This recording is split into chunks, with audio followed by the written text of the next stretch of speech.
অনেকে ভাড়া দিয়ে থাকে, আওতায় ভাড়া দিয়ে থাকে।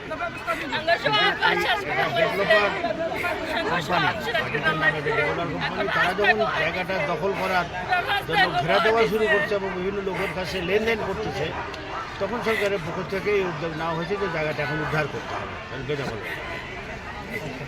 তবে আমি যতটুকু জানি প্রজেক্টটা এখন বাস্তবায়ন হবে, বরাদ্দ আছে।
বস্তিবাসীর সাথে এক ধরনের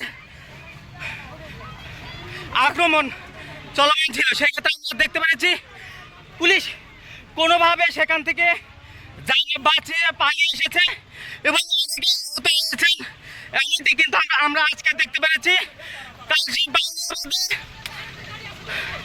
অতিরিক্ত পুলিশ মোতায়েনের পরেও জনসাধারণের যে আক্রমণ, সেই আক্রমণ কিন্তু আবার দেখা দিয়েছে। দর্শক, এই ছিল আমার কাছে আজকে বাউনিয়াবাদ থেকে সর্বশেষ অবস্থান, এবং এখানে অনেকে কিন্তু আহত হয়েছেন যারা পুলিশ সদস্য রয়েছেন। সেখান থেকে বাউনিয়াবাদ যে অবৈধ জায়গা দখল করে যারা দোকানপাট রেখেছিলেন, সেই জায়গা উচ্ছেদ অভিযানে গিয়ে পুলিশ কিন্তু আক্রমণ হন। সেখান থেকে তারা কোনোভাবে জীবন বাঁচিয়ে তারা কিন্তু সেখান থেকে সরিয়ে আসেন, এবং আপনাদেরকে ভিডিওতে দেখানোর চেষ্টা করছি বারবার। আপনারা কিন্তু দেখতে পাচ্ছেন যে পুলিশকে যে আবারও অনৈতিকভাবে যে আক্রমণ, সেটি কিন্তু তারা চালিয়েছিলেন। এখন পর্যন্ত কালচি বাউনিয়াবাদে কিন্তু উত্তেজনা বিরাজ করছে।